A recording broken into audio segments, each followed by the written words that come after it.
Hello বন্ধুরা, কিনে ফেললাম অ্যামাজন থেকে একটা সুইমিং পুল। যা গরম পড়েছে, একটা এক্সট্রা লার্জ পুল হলে ক্ষতি নেই। এমনিতে ছোট পুলে বাচ্চারা তো স্নান করতেই পারে, তবে আমরা বড়রা বাদ যাই কেন? কিনে ফেললাম 10 ফিটের এই সুইমিং পুলটা।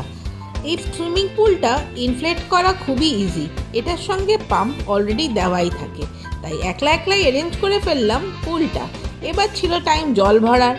বেশ এনজয় করলাম জল ভরার সময়, এবং তার সঙ্গে কিনেছিলাম কয়েকটা পুল বলস এবং তোজোর জন্যে এই সেল বোটটা। রাত্রিবেলা যখন সব রেডি হয়ে গেল, তখন আমরা করলাম পুল পার্টি। যাদের জল এমনিই ফেভারিট, ফলে পুল পার্টিতে দারুণ এনজয় করলো ও এবং তার সঙ্গে আমরা সবাই। তোজোই বা বাদ যায় কেন, সেও জল বেশ পছন্দ করে, তোমরা আগেও সেটা দেখেছো।